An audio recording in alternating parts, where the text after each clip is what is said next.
Marvin Blunte. Here I am. Welcome to the Tribe Table. Thank you very much. I'm so excited that you're Yeah, here. I'm excited to be here. I'm so excited about your 6 weeks to Mother's Day movie.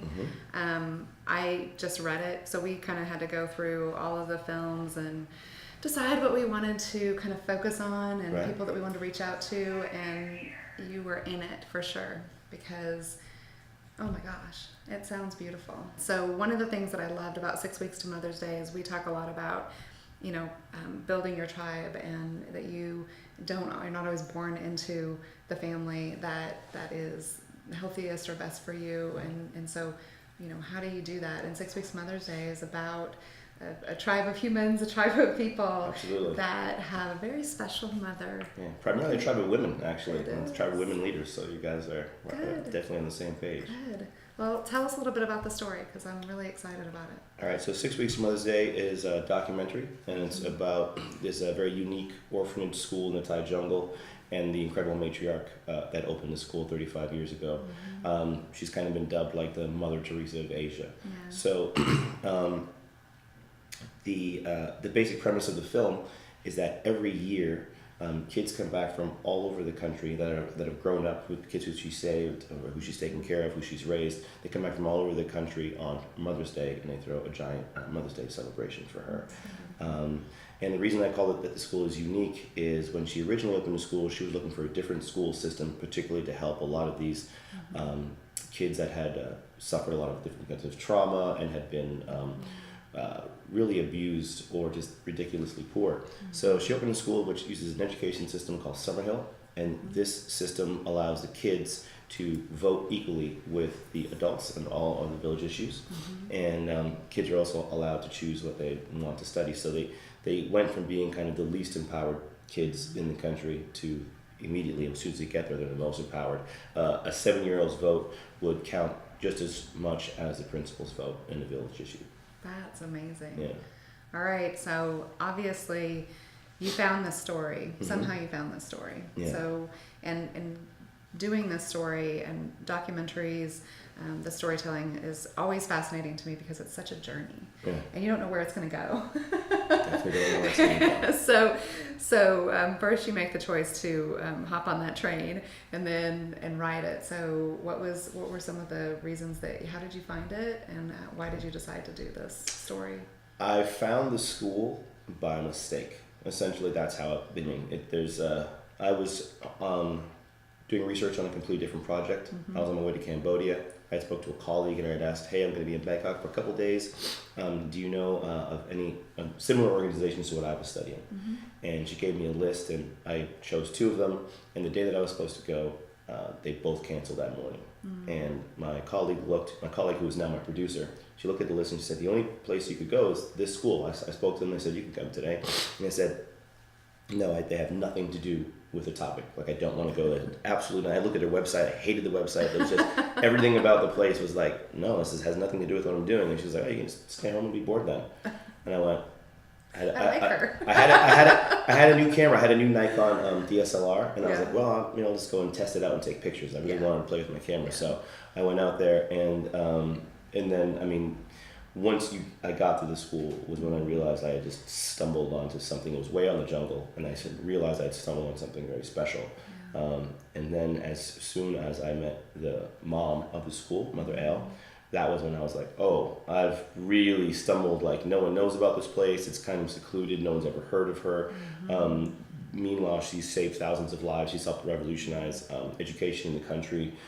She's just a force of goodness, and that was enough. So I went back the next year and the year after that, and kept going back and doing research, and then doing little test shoots just to figure out if I could do it. And then finally I decided to pull the trigger and make a documentary. Yeah. That's amazing. So what's the length of time that's being covered in this film? Well, in the film we shot in like a true observational style. So we shot for 6 weeks up until that Mother's Day celebration. So we shot, every day, 8 hours a day, 3 different cameras, 42 days straight.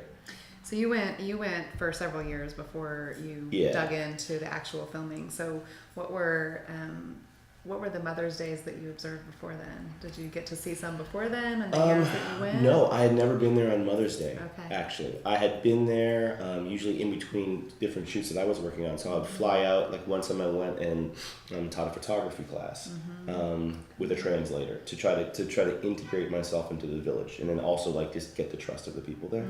And then I went back again, and then I went back and like I would hang around and just integrate. I don't speak the language, but like people would you just get tired of seeing me. You're just like, oh, here he is. It's just this guy again. You know what I mean? And I would always be either taking photos or video. So everyone just knew me as the guy that's always walking around taking photos and video in the village. And I was no longer, even the shiny, at first you're the kind of shiny object for the kids. Yeah. But then afterwards you're just like, oh yeah, okay, it's just you with the camera again. So everyone had already pulled my hair at least once, so they got over all that, right? Yeah. And then it was just like, oh, hey, what's up? So, Good. and that's important because in order to build a trust, in order to get access to the place that we got access to, it takes time. You can't just walk in with a camera into a village in the middle of the Thai jungle and start shooting people. Yeah. One of the things I hear a lot about is when you choose these projects, and obviously you just stumbled upon it, you had a very specific idea of what it is that you wanted to do, and you chose this instead. And so one of the things I find is either there's a cultural broader message that you feel like the story is going to tell, or societal, or it's going to impact something, or you have a personal connection to it in some way, or it's something that resonates with you personally. Right. So what are some of those things? Do you have a personal relationship with it, or what are you hoping that the messages people pull out from it are? Well, I mean, I think there's definitely there's a lot of themes that go throughout it, and but I'd say one of the most important things to me was that I was filming you get a lot of filmmakers that like to go to other countries and film what I call scandal videos. Yeah. And they haven't even been there that long. So if you were to Google Thailand documentary, you're going to come up with a plethora, just a ridiculous amount of things that are focusing on a lot of negative things, right? And they're all done by Western filmmakers. So like people come from here, they go over there, and they see something they don't like, they don't integrate, they shoot it, they come back, and then they go on the festival circuit, and it gets, and to me, I think that's ridiculous. It's almost sensationalized. It is sensationalist. Yeah. And what I found was I had stumbled on like one of the biggest heroes that I've ever met, the biggest hero I've ever met. So my whole point was we should be celebrating these cultures and their heroes. Yeah. And it's a woman, and look what she's done. You know what I mean? And then it's not just this one woman, because she has a group of mothers under her that are equally as incredible, and many who she's raised. And I think it's important that as filmmakers, we can't always just focus on the bad. You have to celebrate the good things, particularly about other countries. You know what I mean? Like that's to me, and we have to emphasize their heroes, not just a Western person goes, usually a man. I mean, I can't tell you how many instances there's a million videos where a white man goes to a developing country and saves the day. And it's over and over and over again. And he helps the poors and he helps the browns. And in this case, I'm like, no, look at this woman. She's been doing it since 1975. Oh my gosh. She's been helping change her country, and we just keep celebrating our own. And I'm like, no, we need to celebrate them. So I think that's the biggest and most important point that I want to make. Is if you watch the film, it's 100% Thai. Yeah. And there's not one word of English in it, and you're just observational. There's no narration. There is no interviews. I'm just letting you see through our eyes what we witnessed, and that's how you learn about the school. There's nothing there's nothing of me in the film as far as... There's no translation of what you think about it. That's right. It's just pure. Yeah, it's not my point of view at all. Love it. Whether you like it or you hate it, like you can watch that and some people don't like the educational style, and I'm like, that's fine. It's all good. Yeah, that's great. I love that. I think that obviously our building cultures of women supporting women, and the inspiration for Tribe of Women came from work that I'd done internationally in Pakistan. Okay. And a similar observation of women lifting each other up and lifting up their country and addressing the problems of their country. And so this sounds like that, a powerful tribe of women. And so what is it that you think that if you were to talk to tribes of women, what are some of those observations about what happens when women support each other and what happens to the broader culture when they do? Well, I mean, if you look at, for instance, you take an example of Mother Al, the hero of my film, and the women that work with her. I mean, together they have revolutionized education within the country. They've helped create an example, and there are other schools around the world that use this similar philosophy, and they're branching out and they're making these relationships with other women that are teaching in these other schools.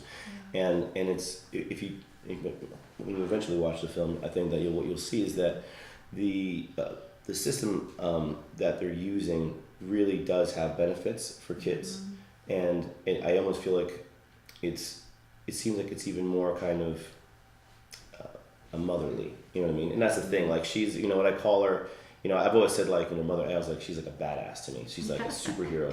But what she is she's a super mother. And what she's created is a group of super mothers that are under her.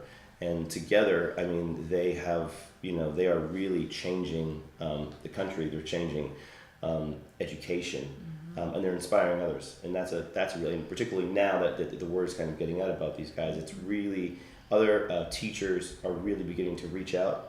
In all the cities that we've played, other teachers are beginning to reach out. They want to go, they want to start doing exchange programs and learn from them. So they're creating a larger global tribe of women, which is, I think, right up your alley, right? So, totally, yes. They're talking about going to Nepal right now. They're going to do an exchange program in Nepal at, I forget the name of the school because it's very difficult to pronounce, but they're, you know, Mother Al just met the teacher in New York who happened to be there, so it's like, it's growing and it's getting stronger, and that's what it's all about. That's wonderful. I love that. So yes, I do want to watch the film. So what are your hopes for, where is Bentonville Film Festival in your trajectory? And what are some of the things that you're hoping, and where can people find you and track you and track the story of Mother Al? Gotcha. Well, I mean, Bentonville, this is our 5th film festival. We started in New York, we went to Miami, Cleveland, and Newport Beach, so now we're here. We're going to continue, we're definitely going to continue the film festival run. We plan on playing in as many cities around the world as we can. We're going to be doing a special screening on Mother's Day back in Thailand for the school because they haven't seen it yet, so they're all excited. So we're going to go back there. We're going to rent a little local theater somewhere, not too far, I hope, and we're going to play for the whole school. That's awesome. It's going to be a trip. They're going to lose their minds. You're going to lose your mind. They're going to lose their minds.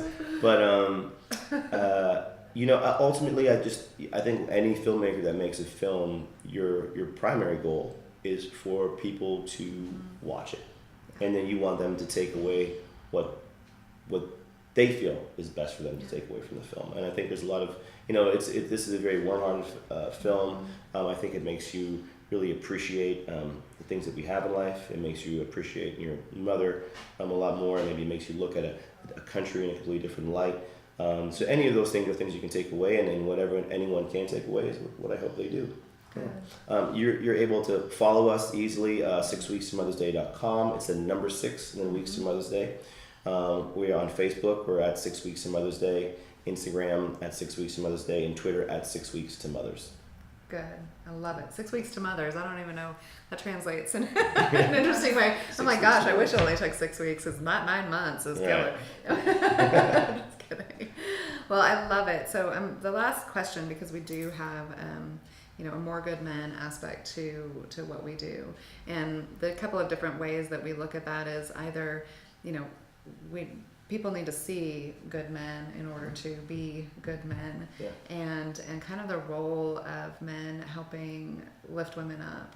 And obviously we're all about women lifting each other up, but there's also, you know, a lot of we're talking at Bentonville Film Festival a lot about allies and some of those things. And did you feel like you were filling that space as a man telling this story, or do you feel like, or what do you feel like the role of men in kind of this goal of tribe of human might be? More so than me, you know, her husband, who is her right hand and who has supported her through the entire thing and has been a huge inspiration for her as well. His name is Peep Hop, and he has been that man, I think, in her life and in that school's life. He runs a different portion of the school. It's actually 2 schools that are separated by about 250 kilometers, and he actually helps run one. One of them. So, That's awesome. you know, her sons, you know, if you're a good mom, you raise good sons. If you have a good husband, you raise good sons. So her sons are part of the school. You know, and one works in administration, one is a photographer and does a lot of photography for the school.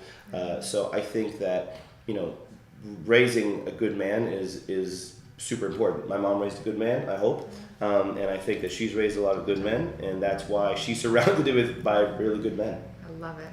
I love it. Thank you so much for being here Thank today. you. I love that Appreciate it. you came to the table and shared all your many layers, and Awesome. I'm Thank you excited very much. about the film. I hope you come and check it out. I hope so too. All right. Thank Rock and you. roll. Thanks That's very awesome. much. Thank you.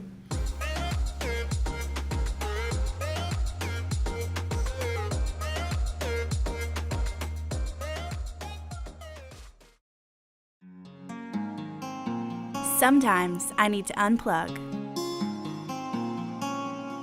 Sometimes I've got to reboot.